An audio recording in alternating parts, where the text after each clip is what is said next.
with metals, reaction with metals, reaction with metals,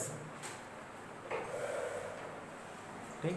उसमें लिखिए dihydrogen reacts with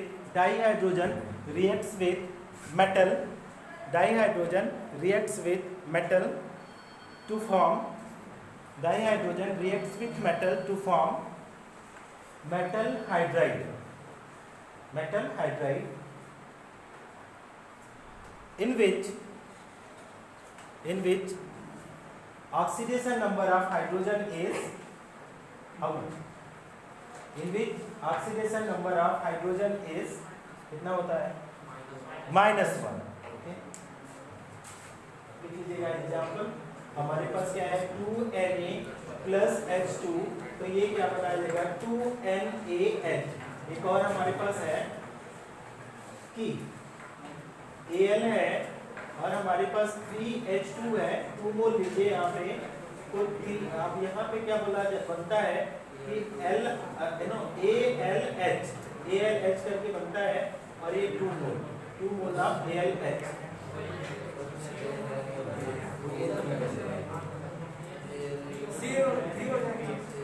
ALH3 होगा। अच्छा अगर लिथियम से करेंगे तो आपका क्या बनेगा, ये भी हाइड्रोजन से रिएक्ट करेगा तो ये 2 मोल लेगा तो LiH, लिथियम हाइड्राइड। अब इसका नाम क्या है? This is the sodium hydride, ठीक। और ये क्या है? एल्यूमिनियम हाइड्राइड मिक्स है लिथियम हाइड्राइड, ठीक। NaH, ALH3, LiH। इतना तो खुद से कर लो। नेक्स्ट हेडिंग डालिए लिखने के बाद।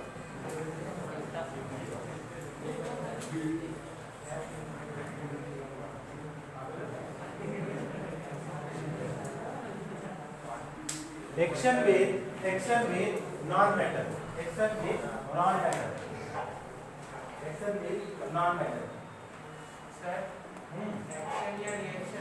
Action reaction, that is both are required. Action with non-metal मतलब मेटल के साथ आपने देख लिया, तो उसमें नीचे एक्शन विद नॉन-मेटल में आएगा A नंबर डालेंगे with nitrogen.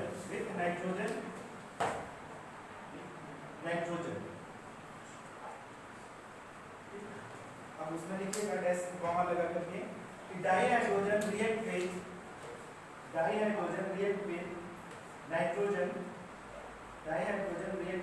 Nitrogen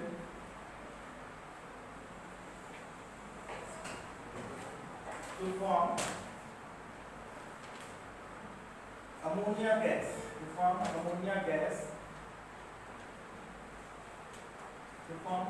gas,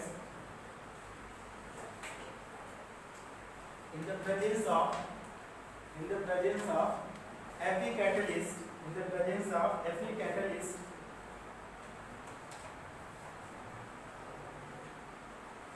comma 500 to 700 Kelvin temperature,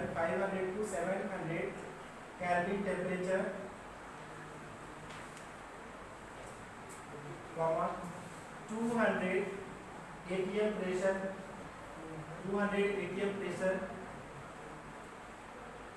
and in presence of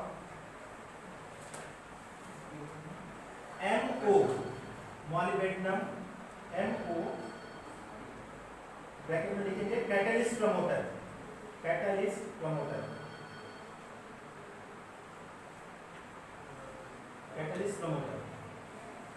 This process is known as Haber process। आप लोग 10th में पढ़े होंगे। This process is known as Haber process। HABER। अच्छा, आपको समझ में नहीं आ रहा है कि एक कोई पूछता है दूसरा कोई हंसता है, जानते हो इसका मतलब? हम बहुत गंदा वाला मतलब बताते हैं तुम लोग। ठीक, बताओ ऐसा कौन सा एनिमल है कि जो एक आवाज करता है उसके पीछे पीछे सारे आवाज करते हैं? छोड़ दो। अच्छा एग्जाम्पल किसी को बुरा भी लग सकता है, नहीं बताते हैं। और भी है, बहुत सारे वफादार भी एनिमल होते हैं। मुझे क्या पता, मुझे नहीं पता है, मैं ऐसे बोल रहा हूँ। ठीक, तो हम इसका इक्वेशन देखते हैं कि अगर मैंने क्या लिया N2, फिर मैंने क्या लिया 3H2, किसके वॉल्यूम में 1:3 बाई वॉल्यूम अगर लिया तो ये रिवर्सिबल रिएक्शन देगा। कौन सा कैटलिस्ट लिया? Fe मैंने क्या लिया? कैटलिस्ट। दूसरा हमने क्या लिया? MO लिया हमने, प्रमोटर। ठीक है, MO हमने क्या लिया? प्रमोटर। तो ये क्या दिया? 2NH3। ठीक, साथ में क्या किया कि इसने कुछ एनर्जी देगा, डेल्टा H भी देगा। डेल्टा HF कितना? 92.8 किलो जूल पर मोल, या किलो जूल आप लिखिए, केवल पर मोल मत लिखिए क्योंकि यहाँ 2 मोल का है। 2 मोल में 92.8 किलो जूल देगा। तो अगर 1 मोल बोलेंगे तो 46.4। तो ये अब हमारे पास यहाँ इसमें हम लोग लिखेंगे क्वेश्चंस करेंगे। नहीं दिख रहा है।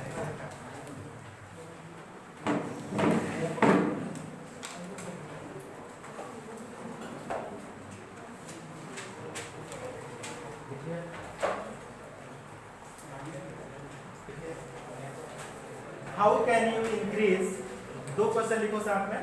How can you increase the production of ammonia? How can you increase the production of ammonia by Haber process? How can you increase the production of ammonia by Haber process?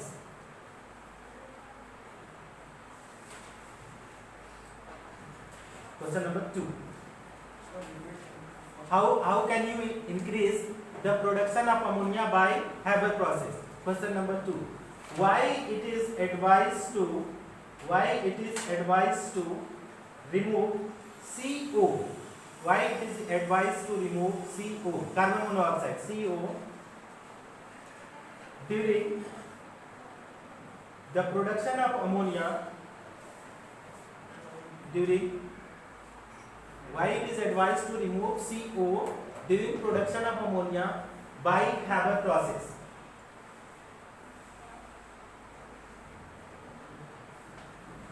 बात समझ में आ गई? अच्छा, वेरी गुड।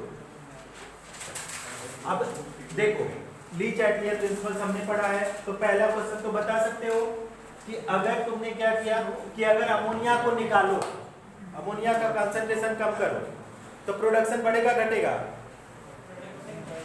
घटेगा। जितना बन रहा है तुम निकालते जाओ, तो किधर इक्विलिब्रियम शिफ्ट होगा? भाई फिर से बनेगा ना, इधर शिफ्ट होगा तभी तो बराबर होगा। नहीं समझ में आ रहा है? बढ़ेगा। अगर इसका कंसंट्रेशन बढ़ा दो N2N3H2 का, तो बढ़ेगा बेटा। होता क्या, ली चैटलियर क्या करता है, दोनों सुनो ध्यान से, समझ में आ जाएगा। बोलता है कि अगर कोई भी चेंज तुम करते हो, कोई भी चेंज, तो फिर से वो क्या करेगा? रीस्टोर करेगा इक्विलिब्रियम। इक्विलिब्रियम मतलब रिएक्शन क्या करेगा? फिर से रीस्टोर कर देगा बराबर दोनों साइड में। तो तुमने इधर से खाली कर दिया, तो फिर से बराबर करने के लिए ये इधर बनेगा तभी तो बराबर होगा, अदरवाइज इधर तो कुछ रहेगा ही नहीं, तो बराबर कहाँ होगा इक्विलिब्रियम? मतलब क्या होगा? फॉरवर्ड डायरेक्शन में जाएगा। ठीक, कंफर्म है गर्ल्स? ओके, तो मतलब तुम अगर क्या है प्रोडक्शन बढ़ाना चाहते हो तो जितना अमोनिया बढ़ रहा है, बन रहा है, निकालते जाओ। ठीक, दूसरा चीज, या N2 और H2 का कंसंट्रेशन बढ़ा दो। अगर आपने बढ़ा दिया तो इधर ज्यादा होगा, इधर कम, मतलब क्या होगा? ज्यादा को कम करने के लिए क्या करेगा? फॉरवर्ड में जाएगा। तो दो तो ऐसे हो गए कि पहले अमोनिया को निकाल दो तो भी बढ़ेगा प्रोडक्शन, या इसको बढ़ा दो, 1:3 में ले रहे हो, थोड़ा थोड़ा बढ़ाते जाओ तो वो होगा। दूसरा चीज, कैटलिस्ट लेना पड़ेगा। कैटलिस्ट नहीं होगा तो ये रिएक्शन एकदम कम हो जाएगा, है? तो 3 फैक्टर आपने बताया। प्रमोटर अगर इसमें डाल दिया, कैटलिस्ट प्रमोटर। कैटलिस्ट प्रमोटर क्या करते हैं? कैटलिस्ट की एक्टिविटी को बढ़ा देते हैं कई गुना। तो उससे और ज्यादा हो गया। तो 4 फैक्टर आपको पता गया। टेम्परेचर क्या रखेंगे, ऑप्टिमम टेम्परेचर 500 टू 700, उससे ज्यादा नहीं करेंगे, अदरवाइज वो एक्जोथर्मिक हो जाएगा। ठीक, तो अब प्रेशर क्या करेंगे, ऑप्टिमम प्रेशर फिक्स बताया गया है कि 200 atm होना चाहिए। तो ये तो आप लोग लिख लेंगे, ठीक है। ली चैटलियर में बताया भी गया है आपके ये केमिकल इक्विलिब्रियम में। दूसरा चीज बोला जा रहा है, आप एक बोला जाता है, क्या बोला जाता है कि जो हमारा जो कार्बन मोनोऑक्साइड है, जो हमारे जो पेट्रोल्स हैं हम लोग बाइक में डलवाते हैं, कार में डलवाते हैं, तो जिसका कार्बोरेटर खराब हो जाता है तो कार्बन मोनोऑक्साइड, कार्बन डाइऑक्साइड की जगह पे कार्बन मोनोऑक्साइड देता है। ठीक, जो अनबर्न्ड होता है, जो पूरा नहीं जला होता है, कोयला या जो भी पेट्रोल पूरा नहीं जलेगा, तो क्या है, कार्बन मोनोऑक्साइड देगा।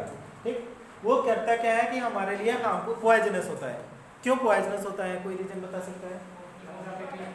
क्योंकि लंग्स अफेक्ट करता है। कैसे? नहीं, कोई बता रहा है, हीमोग्लोबिन। हाँ, तो होता क्या है कि वो 200 टाइम्स ज्यादा कंबाइन करता है हीमोग्लोबिन से कंपेयर टू ऑक्सीजन। हमारे शरीर के लिए ऑक्सीजन जरूरी है, प्योर ऑक्सीजन। ऑक्सीजन का कैरियर कौन सा है, हीमोग्लोबिन। अब बोला क्या जा रहा है कि ऑक्सीजन से 200 टाइम ज्यादा कार्बन मोनोऑक्साइड कंबाइन करता है। तो हमारे शरीर में पूरा कार्बन डाइऑक्साइड ही कार्बन मोनोऑक्साइड भर जाएगा, कार्बन मोनोऑक्साइड। अब वो हमारे लिए क्या है, तो अगर कार्बन मोनोऑक्साइड भर गया तो ऑक्सीजन तो है नहीं, बिल्कुल ऑक्सीजन नहीं। पूरा हीमोग्लोबिन किससे कंबाइन हो गया, कार्बन मोनोऑक्साइड से, ऑक्सीजन गया ही नहीं। तो उस कंडीशन में क्या होगा, ऑक्सीजन नहीं होगा, तो फिस हम लोग को पता ही नहीं चलेगा कि जिंदा है कि मर गए। तो उस कंडीशन में अब हमको क्या समझना है, यहाँ पे समझने की जो चीज है कि जैसे मेटल के, हीमोग्लोबिन मेटल ही है ना, मेटल है, हीमोग्लोबिन क्या है, मेटल है। तो जैसे हीमोग्लोबिन मेटल किससे कंबाइन किया, कार्बन मोनोऑक्साइड से, उसी तरीके से Fe क्या करेगा, CO से कंबाइन करेगा 5 मॉलिक्यूल। तो ये क्या बना देगा, FeCO5। तो अगर Fe के पास कोई वैलेंसी इस तरीके से बचेगा ही नहीं, हर जगह क्या बन गया, CO, और यहाँ पे भी CO। ठीक है, अब 4 बोलो 3 बोलो जो भी बनाओ, तो अगर हर जगह CO हो गया तो कहाँ पे H2 अटैच होगा, कहाँ पे N2 अटैच होगा, जगह बचा क्या, नहीं। तो कैटलिस्ट में तो कहीं फ्री वैलेंसी है ही नहीं, तो कहाँ से रिएक्शन बनाएगा। तो क्या करेगा कैटलिस्ट, ये जो CO है कैटलिस्ट पॉइजन का काम करेगा, समझ में आया। कैटलिस्ट की एक्टिविटी घटा देगा, यहाँ पे कहीं पे N2 जुड़ेगा ही नहीं, हर जगह CO। कहीं 100 टाइम्स ये CO की टेंडेंसी होती है किसी से कंबाइन करने की, है ना, बैक बॉन्डिंग बनाता है, तो इसकी वजह से। तो आप एक लाइन लिख लो इसके लिए, सेकंड वाले के लिए, as CO act as a catalyst poison, as CO act as a catalyst poison, as CO act as a catalyst poison, so that as CO act as a catalyst poison, so that it is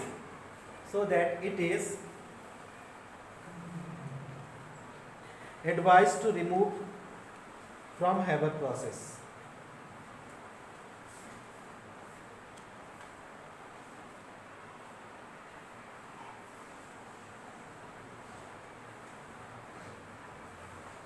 Okay, reaction with halogens. Reaction with halogens क्या बनाएगा, कोई बताए तो? अगर H2 का reaction CH2 से कराए तो एसिड बनाएगा ना, सब एसिड बना देगा। फ्लोरीन से कराओगे तो HF, HCl से HCl, Cl से HCl और Br से HBr, तो हाइड्रोजन हैलाइड बनाएगा, हाइड्रोजन हैलाइड। तो लिख लीजिएगा एक line, hydrogen react with halogens, hydrogen react with halogens, hydrogen react with halogens to form hydrogen halide acid, hydrogen halide acid, hydrogen halide acid in which reactivity order of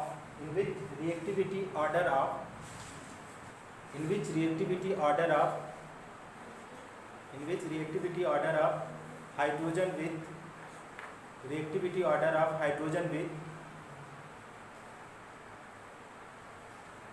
halogen is F2Cl2 Br2 and I2, ये order है। सबसे ज़्यादा reactive F2 बहुत ही ज़्यादा explosive होगा। जैसे ही अगर F2 के साथ रिएक्शन करेगा H2 तो वो एक्सप्लोसिव देगा, एक्सप्लोसिव रिएक्शन। तो हमारे पास क्या हो जाएगा कि अगर मान लीजिए H2 का रिएक्शन F2 से करवाया आपने तो ये दिया 2HF, ठीक। अगर हमने H2 का रिएक्शन Cl2 करवाया तो आपका 2HCl, और H2 का रिएक्शन किससे कराया Br2 से तो आपका 2HBr, ठीक। और हमारे पास H2 का रिएक्शन हमने कराया I2 से तो बनाएगा 2HI। कोई एक दो लिख लो आप, इसमें से एक भी लिख लो तो भी आपको पता है, ये सब नॉर्मल चीज़ें हैं, but because of the it is there in syllabus we are study. इसके ऊपर एक क्वेश्चन करना है मुझे। हाँ सर H2H2 आयनिक बॉन्ड हो सकता है क्या? H2H2 आयनिक बॉन्ड होगा क्या? मॉलिक्यूल मॉलिक्यूल के बीच में कौन सा बॉन्ड होता है बताओ? इंटरमॉलिक्यूलर बॉन्ड है। H2H2 के मॉलिक्यूल के बीच में H2 मॉलिक्यूल है, H2 मॉलिक्यूल है, दो H2H2 बोला मॉलिक्यूल HH कभी हो सकता है, कभी नहीं होगा ना। दोनों नॉन मेटल है तो कोवेलेंट होगा, लेकिन मेटल नॉन मेटल होगा तो आयनिक होगा। H मेटल समान की एक्ट करता है। हाँ, मेटल के साथ रिएक्ट करेगा तो आयनिक हो जाएगा। H मेटल समान की एक्ट करता है, नॉन मेटल समान क्यों की करेगा? बॉन्ड नहीं बनाएगा, तुम ये समझ लो, ठीक है। इस तरीके का तुम अगर ऐसे समझो, तुम्हारा जो क्वेश्चन है दो डायरेक्शनल क्वेश्चन, तो अगर ये मेटल के साथ रिएक्ट किया NaH तो Na क्या करेगा? देगा कि लेगा? देगा, देगा तो पॉजिटिव, ये क्या करेगा? ले रहा है, या इस केस में तो नेगेटिव, ठीक। अगर तुम बोले H और H तो दोनों की इलेक्ट्रोनेगेटिविटी सेम है तो इलेक्ट्रॉन दोनों के बीच में रहेगा, तो क्या हो जाएगा? दोनों के बीच में रहेगा तो ये कोवेलेंट हुआ, शेयरिंग करके हीलियम टाइप बनाया। अगर NH3 की बात करोगे तो ये भी कोवेलेंट ही होगा, शेयर करेगा। HCl की बात करोगे तो ये पोलर कोवेलेंट हो जाएगा। पोलर कोवेलेंट क्यों हो जाएगा कि आपने क्या देखा है कि ये इलेक्ट्रोनेगेटिव है तो इलेक्ट्रॉन को थोड़ा खींचेगा अपनी तरफ, ये इलेक्ट्रो पॉजिटिव है ऑलमोस्ट, तो इलेक्ट्रोनेगेटिव की वजह से ये बीच में होना चाहिए, लेकिन इलेक्ट्रोनेगेटिव की वजह से ये इलेक्ट्रॉन इधर चला जाता है, थोड़ा सा शिफ्ट हो जाता है, तो इलेक्ट्रॉन इधर शिफ्ट हो गया तो नेगेटिव चार्ज हो जाता है, पार्शियल नेगेटिव। तो इसका जब स्ट्रक्चर हम लोग बनाते हैं HCl तो इस तरीके से बन के आता है, ये इधर इलेक्ट्रॉन डेंसिटी इस तरीके से, तो ये पॉजिटिव और ये नेगेटिव। बात समझ में आ रही है? ये सिंपल से कॉन्सेप्ट है ना। अच्छा क्वेश्चन लिखो, out of the following hydrogen halide, out of the following hydrogen halide which is most acidic, out of the following hydrogen halide, out of the following hydrogen halide which is most acidic, option number A लिखिए HF, दूसरा HCl, तीसरा HBr, चौथा HI। कैसे बड़ा size है, easily देखा है इसका साइज। वाह, दिलचस्प कर दिया तुमने, करेक्ट आंसर बताया, ठीक है, वेरी गुड वेरी गुड। चलो इस बार देखो होता क्या है, तुमको रीजन बता देते हैं। यहाँ पे बच्चे कंफ्यूज रहते हैं इस क्वेश्चन में, बहुत जगह मैं जब देखता हूँ तो बच्चे कंफ्यूज होते हैं कि सर जो है ना कि HF जो है ना तो फ्लोरीन मोस्ट इलेक्ट्रोनेगेटिव है, तो करता क्या है कि इलेक्ट्रॉन को अपनी तरफ खींच लेगा तो H+ को तेजी से देगा, ठीक ना, इलेक्ट्रॉन को अपनी तरफ खींचेगा, मोस्ट इलेक्ट्रोनेगेटिव है, खींचेगा ना, ऐसा थोड़ी बोला है कि तोड़ देगा, टूट जाएगा, खींचेगा, पोलर कोवेलेंट बना लेगा, ऐसा थोड़ी बोला है कि इससे रिश्ता ही तोड़ दिया। ये कहता क्या है कि ऑलरेडी ये सुस्त पड़ा है, इतना बड़ा साइड है आई का साइज है कि ये कुछ कर नहीं सकता, ये जा रहा है तो जाओ, हाइड्रोजन अगर जा रहा है तो जाए, थोड़ा सा भी एनर्जी अगर दे दिया तो वो निकल जाता है, निकल गया तो H+ जैसे ही गया तो स्टिक हो जाता है। समझ में आया? तो कभी भी तुम ये कॉन्सेप्ट मत लगा, बहुत जगह कॉन्सेप्ट आएगा ये वाला कि जितना ज़्यादा पोलैरिटी होगा उतना ज़्यादा, लेकिन पोलैरिटी से ज़्यादा इंपॉर्टेंट है कि इसका साइज फैक्टर इंपॉर्टेंट हो जाता है, कि बिल्कुल अट्रैक्शन ही नहीं है, बिल्कुल ये क्या कर रहा है कि I जो है बिल्कुल H को होल्ड ही नहीं कर पा रहा है, इसकी इलेक्ट्रोनेगेटिविटी I की बहुत ही कम है, तो ये होल्ड ही नहीं कर पा रहा है, तो ये खींच के जितना जल्दी देगा उससे अच्छा है, तो होल्ड ही नहीं कर रहा है, ऑलरेडी वो दे रहा है, खींचने की जरूरत नहीं, तो ये ज़्यादा स्टिक हो जा रहा है। समझ में आ रहा है? नहीं समझा तुमको? HI किसकी साइज ज्यादा है बताओ तो, आई की, Br की, Cl की, आई की। ठीक, तो अगर आई यहाँ पे है और H यहाँ पे है, कौन सा बॉन्ड, और H और F कौन सा बॉन्ड तेजी से टूटेगा, बड़ा या छोटा, बड़ा। तो ये टूटेगा तो तेजी से H प्लस देगा। तो कौन एसिड क्या होते हैं, जो H प्लस देते हैं वही तो एसिड होते हैं, आर्सेनियस एसिड। तो ये HI ज्यादा एसिडिक होगा। चलो नहीं उसमें टाइम वेस्ट करते हैं। Next method, next reaction,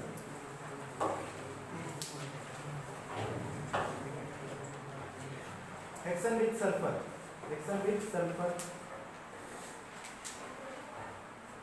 and oxygen.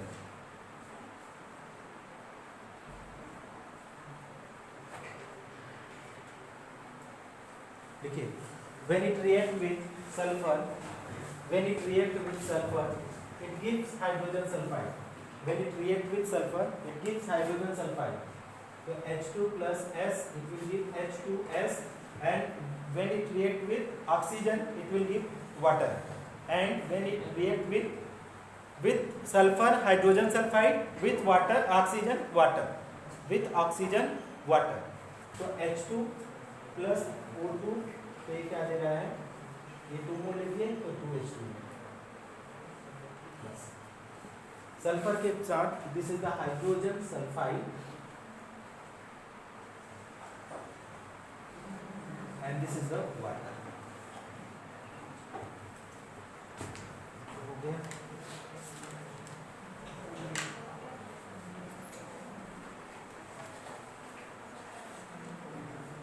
Next setting डालिएगा। हाँ, करने के बाद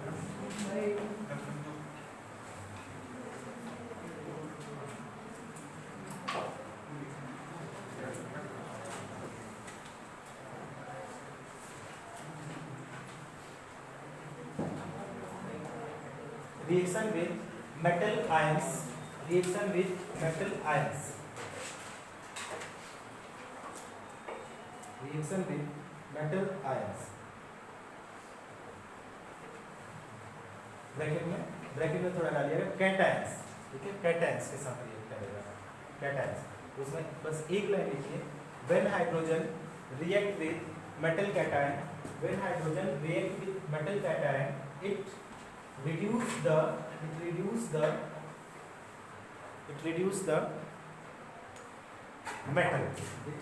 metal ion into metal, it reduce the metal ion into metal। तो मान लीजिए हमारे पास Pd2+ है, Pd2+, अगर इसमें हमने क्या लिखा कि अगर हाइड्रोजन से हमने रिएक्ट किया H2 से, तो क्या करेगा, H2 रिडक्शन का काम करेगा। तो क्या करेगा, H2 ने क्या किया, अपना दोनों इलेक्ट्रॉन Pd को दे देगा और आपका 2H+ बनेगा। ठीक, आप समझ लीजिए, पैलेडियम, तो पैलेडियम के साथ अगर इसको किया, कैटायन है पैलेडियम का, हाइड्रोजन से रिएक्ट किया, तो आपका Pd बना, रिड्यूस हो गया ना, यहाँ पे ऑक्सीडाइज फॉर्म में है, ये रिड्यूस हो गया, और ये रिड्यूस फॉर्म में, तो ये ऑक्साइड, देखिए यहाँ से क्या हो गया, रिडक्शन हो गया।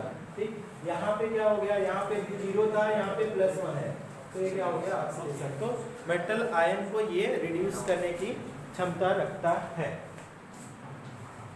नेक्स्ट पॉइंट लिखिएगा, इसको लिखने के बाद reaction with vegetable oils, reaction with vegetable oils,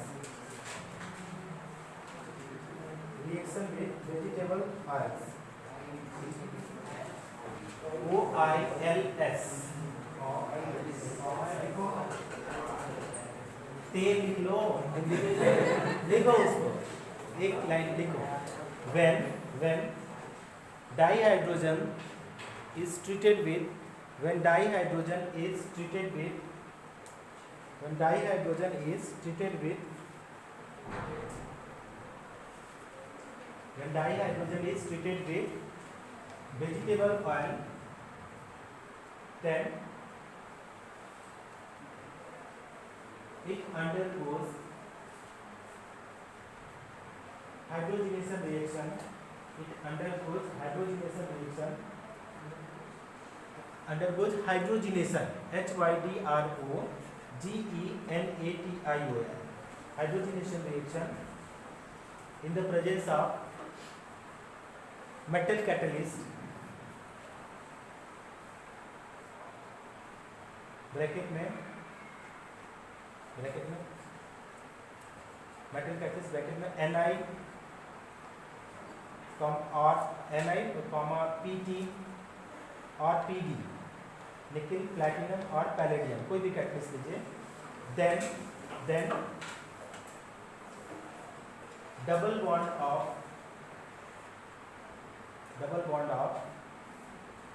vegetable oil convert into single bond vegetable ghee